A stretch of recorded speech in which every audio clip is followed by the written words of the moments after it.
Buen día con todos, mi nombre es Gregory Javier López Gallo y hoy les voy a hablar de la responsabilidad civil del notario en el ordenamiento jurídico ecuatoriano. Como punto de partida, he considerado indispensable establecer los objetivos que nos hemos trazado en la presente labor investigativa. Como objetivo general, he planteado establecer cuáles son los criterios jurídicos aplicables para la determinación de la responsabilidad civil del notario ecuatoriano en los casos de una deficiente prestación del servicio notarial. Como objetivos específicos he planteado tres: determinar el régimen de responsabilidad civil aplicable al notario en función del ordenamiento jurídico ecuatoriano, analizar el rol de la culpa en la determinación de la responsabilidad del notario e identificar los daños indemnizables de conformidad con la normativa vigente. Antes de pasar a la revisión teórica, considero indispensable establecer la metodología aplicada en el presente trabajo. Se ha optado por un enfoque cualitativo, pues lo que se pretende es identificar, exponer y explicar los fenómenos existentes tanto en la doctrina como en la jurisprudencia y la legislación ecuatoriana. En principio se ha empleado un método histórico jurídico con el fin de comprender a profundidad los fenómenos complejos y contextuales que envuelven a la responsabilidad civil, para posteriormente, mediante el uso de un método normativo jurídico, determinar el régimen de responsabilidad aplicable al notario, así como los demás objetivos propuestos en la presente labor investigativa. Las técnicas de investigación son la observación, análisis y estudio de la práctica consuetudinaria, así como la recopilación de la información y su correspondiente sistematización. Bien, vamos a realizar una revisión teórica de todo lo que engloba, todo lo que compone la responsabilidad civil, en primer lugar, para una vez teniendo claro esos conceptos, poder aterrizarlos o enmarcarlos en el campo notarial. La responsabilidad civil. Breves antecedentes. Debemos darle bastante crédito a los romanos, ya que si bien ellos no construyeron una elaborada teoría respecto de la responsabilidad civil, menos aún emplearon el término, nos dejaron ciertos indicios que sentaron las bases de lo que hoy conocemos como responsabilidad civil. Es así que ellos emplearon los términos expondere y respondere. El primero de estos enfocado en delimitar aquel vínculo existente entre el acreedor y el deudor, y respondere a aquella obligación que nacía en virtud del incumplimiento o del rompimiento de ese vínculo que existía entre el acreedor y el deudor.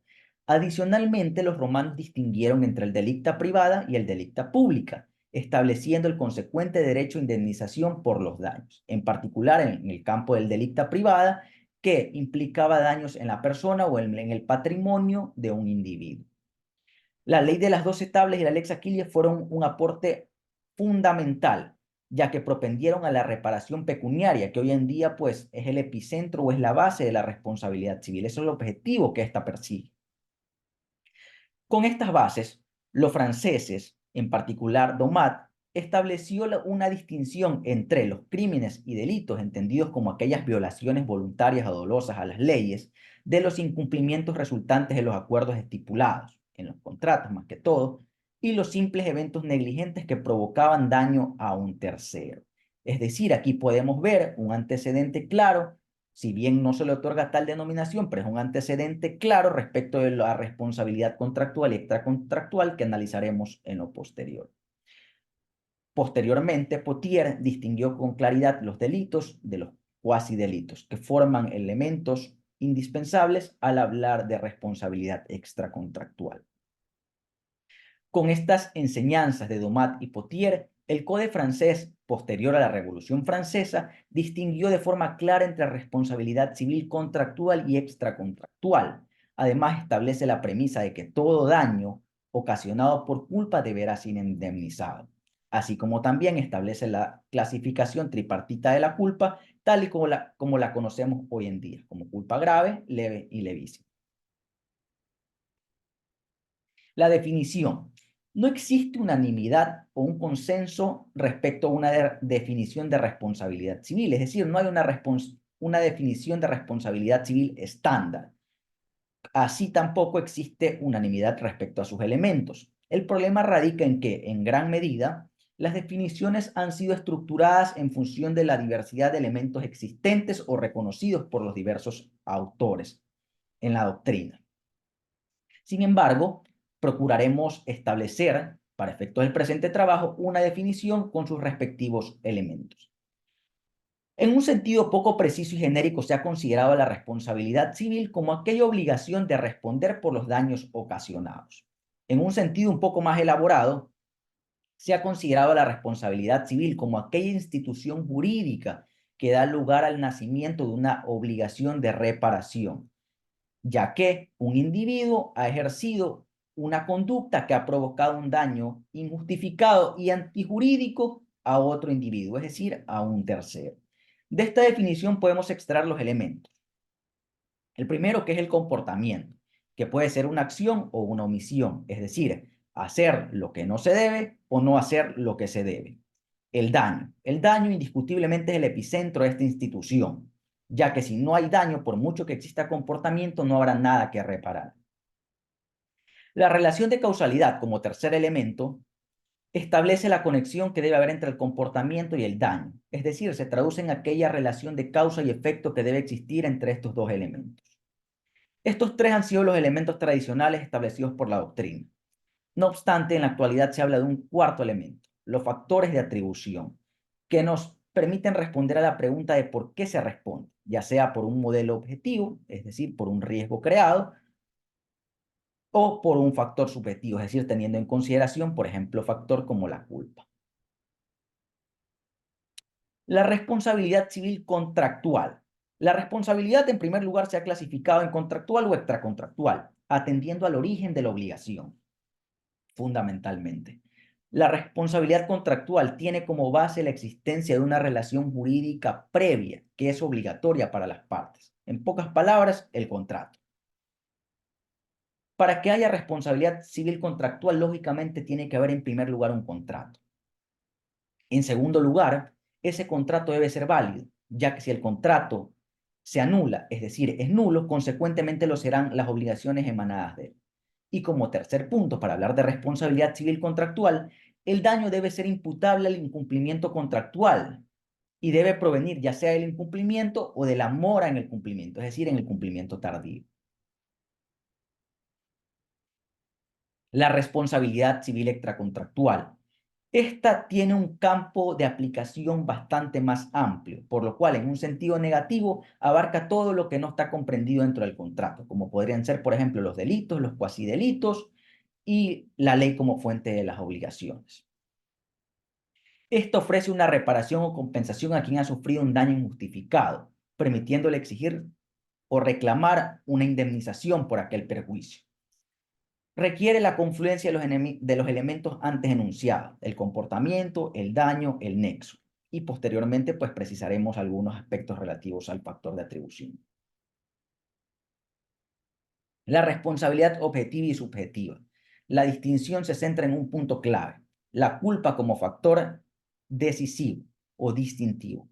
En la responsabilidad objetiva, también conocida por riesgo creado, no se valora la conducta del individuo, es decir, se verifica el comportamiento, el daño y el nexo y se presume la responsabilidad.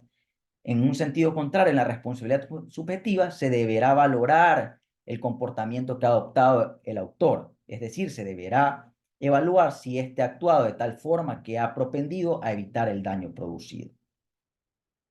De los daños indemnizables.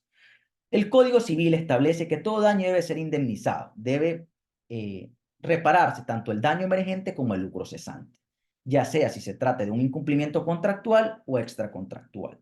Lo que se busca siempre es que la indemnización sea proporcional al daño y se deba tener en consideración tanto el incremento patrimonial como la satisfacción moral que debió haber recibido el acreedor de no haberse producido la conducta lesiva. En el ámbito contractual, la cuantificación podría ser un tanto más sencilla, ya que en muchos casos, en los contratos más elaborados, más que todo, existen previsiones contractuales que nos indican cómo se deberá proceder con la reparación de los daños. En el ámbito extracontractual no existen estas previsiones, entonces debemos reparar el daño emergente y el lucro cesante. El daño emergente considerado como aquella afectación real producida al patrimonio del afectado y el lucro cesante como aquella utilidad que se ha dejado de percibir. Dentro de esta categoría del lucro cesante ha derivado una pérdida o una nueva categoría de daños denominada la pérdida de oportunidad, que implica la destrucción de una expectativa de ganancia y, como veremos, puede suponer grandes desafíos en el marco notarial. Bien, ahora, con relación a las posturas relacionadas al régimen aplicable a los notarios, básicamente se separan en tres. Algunos autores como González, Laferre y Royce afirman ver una relación contractual entre el usuario y el notario, es decir, el usuario concurre ante el notario, negocia o realizan ciertas estipulaciones contractuales, ya sea implícitas o explícitas respecto a la forma de proceder, y una vez acordado, el notario procede a la solemnización del contrato o del acto. Otras posturas, como las de Carral y Gattari, argumentan que la responsabilidad del notario no surge del contrato, sino de una obligación legal, es decir, en función de aquellos deberes contenidos en el ordenamiento jurídico, que no tienen nada que ver con una relación contractual. Y otros autores, como Fernández, en cambio, creen que hay o que convergen tanto aspectos contractuales como aspectos extracontractuales, en este caso en particular los legales. Entonces nos cuestionamos, en primer lugar, la responsabilidad del notario es contractual o extracontractual. Partimos de la premisa que hay que descartar aquellas posturas que ven una dualidad, como es el caso de la de Fernández que mencionábamos ahora último, porque pues aquello implica una especie de desdoblamiento del notario. En primer lugar, es un profesional libre y en segundo lugar, es un funcionario servidor público, lo cual amerita ser descartado, puesto que en nuestro caso la Constitución y la ley ha sido categórica al expresar que el notario es un servidor público. Los fundamentos que nos llevan a desistir de una postura contractual son la inexistencia de estas estipulaciones contractuales, es decir, no existe una fase de negociación por parte del notario y el usuario. Adicionalmente, las atribuciones se encuentran plenamente delimitadas en la ley, los deberes se encuentran consagrados en la ley y las tarifas notariales se encuentran configuradas a través de los reglamentos establecidos por el Consejo de la Judicatura, por lo cual descartamos cualquier tipo de previsión o existencia de estipulaciones contractuales, sino más bien debemos establecer que la actividad notarial debe regirse a los parámetros establecidos en la ley. Con respecto al modelo de responsabilidad, si este objetivo o subjetivo, es importante por cuanto nos llevará a determinar si la conducta del notario es importante a efectos de atribuirle responsabilidad, ante lo cual consideramos que la actividad notarial parte de un principio de buena fe, es decir, no supone un riesgo para la sociedad. Sería contradictorio darle un alto rol al notario, como es la potestad de dar fe pública, y considerar que su actividad conlleva un riesgo, por lo cual podríamos descartar un parámetro objetivo en el cual no se valore la culpa, sino más bien extrapolar un criterio de responsabilidad subjetiva, tal y como sucede con los profesionales, a los cuales se los vincula con obligaciones de medios, para efectos de que el notario también se lo vea en función o se lo analice en función del comportamiento que esté adoptado. La culpa en la determinación de la responsabilidad civil del notario. En dicho sentido, se deberá valorar si el notario cumplió o no cumplió con aquellos deberes o exigencias contenidas en el ordenamiento jurídico, para efectos de dar fe a los actos o contratos puestos a su conocimiento. ¿Cuál es el estándar de conducta exigible? Partimos de la premisa de que las exigencias de la sociedad descansan en un nivel medio, en un comportamiento exigible, un buen padre de familia, un hombre razonable, por lo cual creemos que es el estándar exigible para un profesional como es el notario. Con respecto a la infracción de los deberes del notario y de la lex artis notarial, la delimitación de los deberes del notario es crucial. ¿Por qué? Porque nos establecen patrones de conducta que tiene que seguir el notario, de tal forma que en un sentido contrario, si éste no las sigue, si éste no las acata, podemos hablar de responsabilidad civil. El problema radica en que los deberes en el ordenamiento jurídico son muy escasos.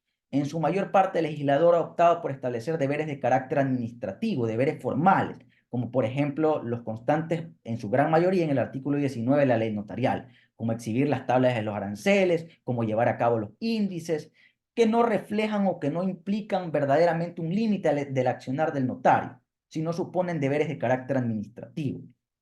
Sin embargo, también existen deberes de carácter sustantivo, si bien son pocos, pero existen, como por ejemplo la facultad o el deber de examinar la capacidad y idoneidad de las partes, la voluntad de las partes, identificar a las partes, y en ese sentido la lex artis también juega un rol importante. ¿Por qué? Porque establece patrones de conducta exigibles para los notarios, complementando en muchos casos aquellos deberes y en otros casos supliendo aquellos vacíos legislativos que existen. En el ámbito notarial, se han establecido los daños indemnizables, es decir, tenemos que tener en cuenta que el notario deberá indemnizar tanto el daño emergente como el lucro cesante siempre y cuando se determine que ha existido culpa. Es decir, sin culpa no hay obligación de reparar. Recordemos que estamos bajo un régimen de responsabilidad subjetiva. Es decir, si el notario actúa de manera negligente o descuidada, provocando o propiciando un servicio deficiente, debe reparar los daños ocasionados, incluyendo el daño emergente y el lucro cesante. En este sentido, debemos advertir un punto sobre el cual hablábamos anteriormente, las denominadas pérdidas de oportunidades. Las denominadas pérdidas de oportunidades reflejan un desafío en la actualidad, por cuanto su cuantificación es compleja.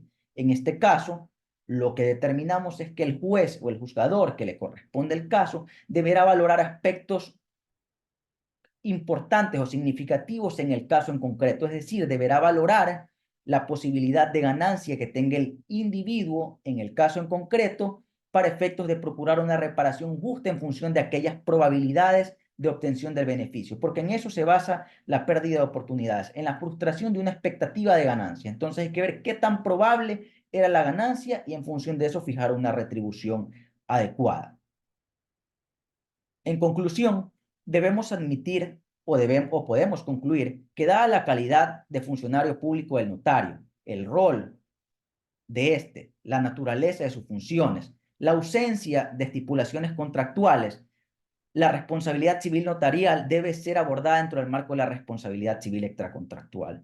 Se propone un enfoque subjetivo de responsabilidad civil, teniendo en cuenta el rol o el comportamiento del notario, es decir, valorar si éste cumplió con los deberes contenidos en el ordenamiento jurídico. Debemos también tener en consideración que el estándar de conducta exigible al notario se limita a un estándar diligente, regular y ordinario, es decir, a un estándar de culpa leve, teniendo en consideración también las prácticas o las costumbres propias de su profesión contenidas en la Lex Artis, que también constituyen un límite o un estándar de conducta exigible para el notario. Al estar frente a un régimen de responsabilidad extracontractual, al no existir previsiones contractuales, la indemnización deberá abarcar tanto el daño emergente como el lucro cesante y adicionalmente se reconoce la posibilidad de que se indemnicen las llamadas pérdidas de oportunidades. Como recomendaciones, se establece que la legislación ecuatoriana deba establecer parámetros claros para la responsabilidad del notario en el caso de servicio deficiente, para lo cual se sugiere una posible reforma a la ley notarial, de tal forma que se identifique de forma clara los deberes sustanciales que éste debe de acatar. Adicionalmente, se debe impulsar la formación continua de los notarios y del personal de los notarios, de sus dependientes, para efectos de que estos tengan claros cuáles son los deberes que estos deben de acatar, de tal forma que se mantengan no solo actualizados en cuanto a conocimientos, sino también en cuanto a procedimientos o a formas de actuar. Adicionalmente, es fundamental establecer mecanismos de supervisión y control para garantizar que los estándares profesionales y éticos se mantengan, así como también propender a que las conductas o el comportamiento notarial se apegue a aquellos supuestos o aquellos deberes sustanciales añadidos. Adicionalmente, se debe promover la difusión de información concisa y accesible sobre los derechos, deberes y responsabilidades de los usuarios, de tal forma que se promueva la confianza en el sistema notarial y la seguridad respecto de los límites de la responsabilidad civil del notario. Muchas gracias.